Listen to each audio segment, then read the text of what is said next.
Hi, I'm Ray from Offroad Motorcycle Adventures Portugal. I'm here at the Off-Road Center today to talk to you about the SWM Motorcycles. It's an Italian brand, not very well known, really with its origins from Husqvarna. And so today I thought I'd talk to you a little bit more in detail about these amazing dual sport enduro bikes. A little bit of a mess around here today. Got two bikes that were out yesterday. We're doing tours yesterday, so still haven't been washed. I put two bikes aside so that we can talk about them in detail and have the opportunity to view them.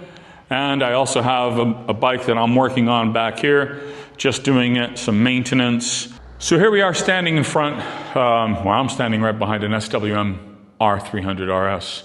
Absolutely very cool bike. But let me first talk about the SWM brand. So it's an Italian brand. It's an Italian brand that was active in enduro races in the 70s and the 80s, and then went bankrupt, and the brand itself disappeared.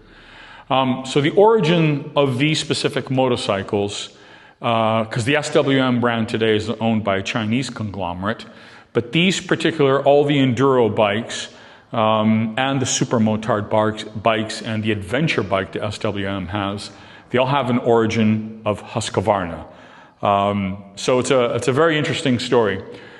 If you're into bikes and you've enjoyed watching what happens in the bike world, you might remember that for a period of time. I think it was in 2009 or 2007. Sorry, BMW bought Husqvarna. So Husqvarna is an Italian brand based in the north of Italy.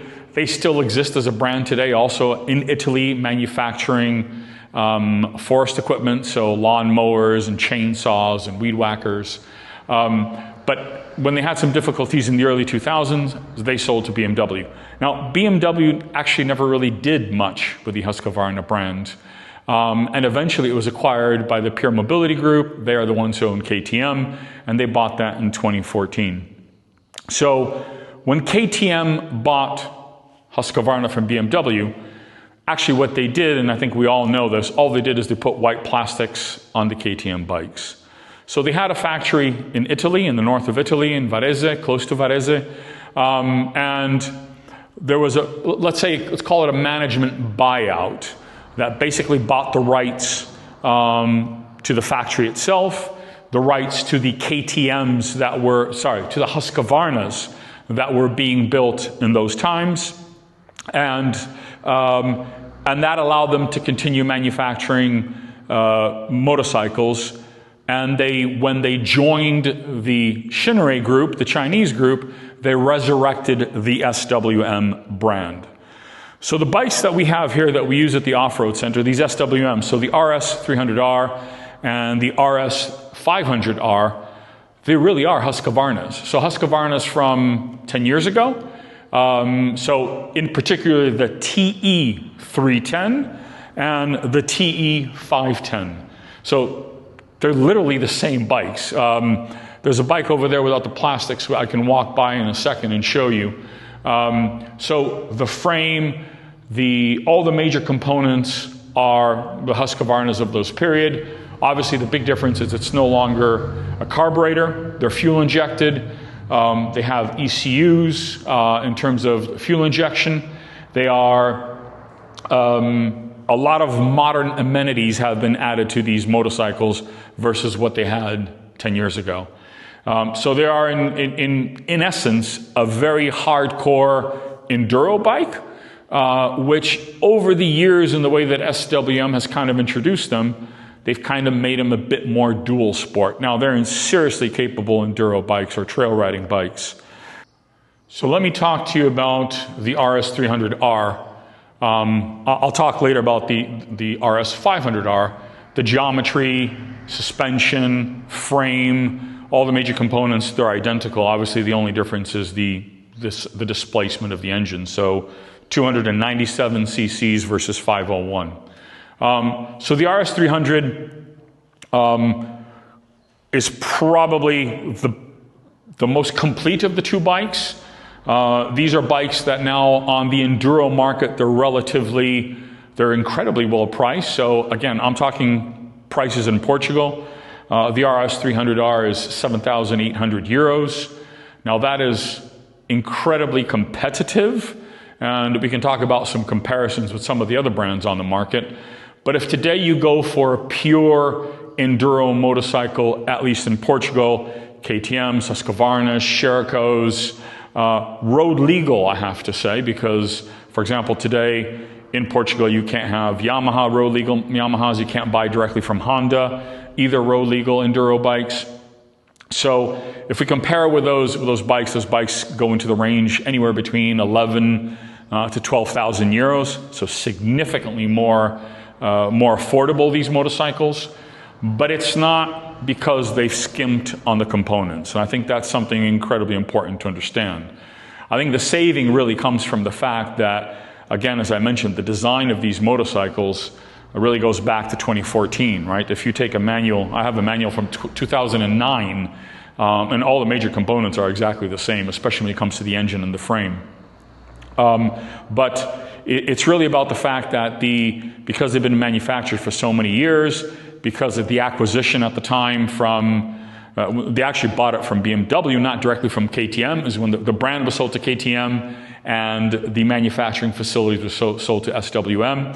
All the investment in the tooling in the factory and everything had been amortized. So they are actually quite inexpensive bikes, and also have incredibly good service intervals, which is one of the reasons why I decided to go with these motorcycles, but I'll talk about that a little bit later. So there aren't many pure enduro bikes that are road legal. As I said, quite more expensive. You now have this new breed of motorcycles that start to appear on the market, which are, for example, some of the motorcycles that I looked at when I was deciding what motorcycles we were going to use for our enduro tours. And I'm thinking of bikes like the very recently launched, the KTM 390 Enduro R, or the Honda CRF 300L. Very, very good bikes themselves, but I would put those bikes more in the category of road bikes that the manufacturers have transformed into dual sport bikes. This is a motorcycle that its origins 100% are enduro, and as I mentioned just a little bit before, over time SWM has kind of brought them into the dual sport range. Now, why do I make those distinctions? Well, let me get back to the specs of the bikes, and then I'll explain to you a little bit why do I make that distinction in terms of the comparisons with some of the other motorcycles on the market. The engine on the RS300R is a 300cc, single cylinder, double overhead cam, 4-stroke, liquid cooled, and right now in terms of emission standards, they're already Euro 5 plus compliant. This one is still 2024, registered in 2025, so it's Euro 5. Already there we see, and one of the reasons why probably a lot of the manufacturers kind of walked away from the true enduro dual sport road legal motorcycles is the fact that there's quite a lot of things that the manufacturers need to do. In the case of SWM, so it has a Delphi ECU. On this motorcycle I've removed it, but it had a canister to capture the fumes coming out of the fuel tank and recycling that back into the engine, lambda sensors, and probably the biggest restrictions in terms of the air intake, in terms of how much air the engine is sucking in. So for road use, the engine has 20 kilowatts or 32 horsepower. And if you're going to do racing, you're able to bump up the power to 32 kilowatts or 42 horsepower. That's done by a change to the Delphi ECU, done by your dealer. But probably the biggest change is in the air filter. So this is the air filter, and of course this is the air filter holder. Now, you can tell here that there's a significant restriction of air that is allowed to go through. It's literally just this little tiny hole that we have right here that allows the air to go into the engine. And you replace that with this. That's a pretty big difference. As I mentioned, SWM, the RS300R, quite an affordable, good value proposition compared to some of the other motorcycles out there in the market that I talked about. But it's not because they've skimped on the components. Very, very good quality components put on this bike. So in the front you have, it's full Kayaba or KYB suspension. You have a 48 millimeter front fork, inverted fork. It has 300 millimeters of travel. I should say 296 millimeters of travel. The rear shock is also, I should say, fully adjustable in the front, also in the rear. There are your adjustment points, and down there. So a KYB shock with 300 millimeters of travel. All the brakes are Brembo, both front and back, and it still retains that twin exhaust, which again, you love it or you can hate it. I absolutely love. Here's the detail of the Brembo dual pot brake in the front.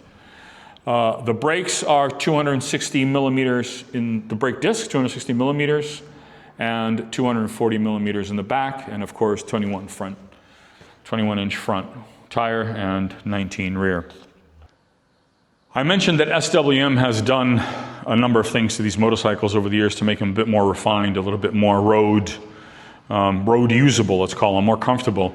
Probably one of the first things is that obviously it has a key, so you can actually completely turn off the bike. And something which, for example, I have a Honda CRF 450X, my personal bike, and one thing that drives me absolutely nuts is you can't lock it. It doesn't have a key, and this even has a steering lock. So a nice little feature that they've added.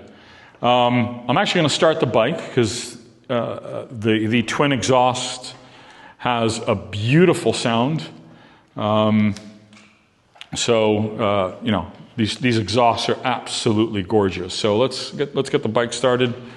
You can also see a little bit what the dash looks like when it starts up. In neutral.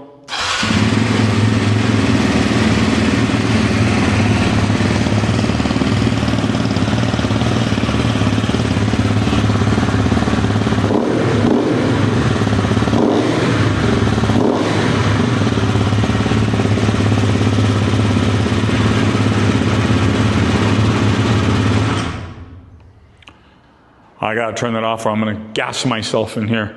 But really, really nice sounding. Those twin exhausts are very, very nice. The dash is very, very complete. You got time, you got trip, you got different trips. You also have the RPM gauge. And of course you can see if you're in neutral, you got the light switches. Even when you hit the reservoir, the light goes on. So it is a very, very complete. And then of course you've got, you know, all the start and stop functions, and of course the lights, and whether you want the high beam, the low beam, the horn, not a nice horn, and of course the blinkers. You can see on the dash, it will tell you if the blinker is on, and one of the things that you'll notice is there are all LED lights on this bike. Again, incredibly impressive for the price. So all full LED. It's not self-canceling, but all you got to do is you got to press the button and it goes off. Here is the RS300R, and I've taken off all the plastics as I mentioned before. I'm doing the maintenance on it. But what I really wanted to show is just that you can see this is the original frame developed by Husqvarna back in its day, and an incredible frame. It gives you just a lot of feel. You have a very, very clear understanding of what the motorcycle is doing underneath you, through the frame, through the geometry of the frame, obviously through the suspension as well. So yeah, old school, but incredibly good. I'm just going to walk around the RS500R. As I mentioned, it's all the same components. All the major components are exactly the same. The only real difference on the motorcycle is the displacement. And I think one way to look at it is if you look right here, you look at the gap between the size of the head here and the gap between the engine and the fuel tank, and you come look at the 300 again, dash, everything 100% exactly the same. You can see there's quite a bit of a more gap there because, of course, the displacement is smaller. I talked about before my train of thought in terms of what led me to buy the SWMs. And again, of course, that pedigree of being Husqvarna's, the TE310 and the TE501 were incredibly good enduro bikes, very popular. So the fact that was there, the fact that these motorcycles still manufactured in Italy, you've seen all the Italian components in terms of Brembo brakes, Domino grips, even the seats, incredibly good quality seats. It led me down this path, and I started talking about the KTM Enduro R, which didn't even exist at the time. I mean, there was rumors, but it hadn't come out into the market. There's also the Honda CRF 300L. And just to kind of give you explain a little bit why I kind of went this way. Now, as I said, I wanted an enduro bike.